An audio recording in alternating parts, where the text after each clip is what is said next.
going on. We may end up having to close for a few days. I don't know. I want to emphasize, though, that it's really just a precaution. Fazbear Entertainment denies any wrongdoing. These things happen sometimes. It'll all get sorted out in a few days. Just keep an eye on things, and I'll keep you posted. Just as a side note, though, try to avoid eye contact with any of the animatronics tonight if you can.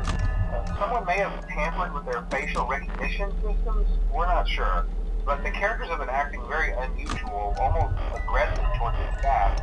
They interact with the kids just fine, but when they encounter an adult, they just stare. Anyway, hang tight. We'll all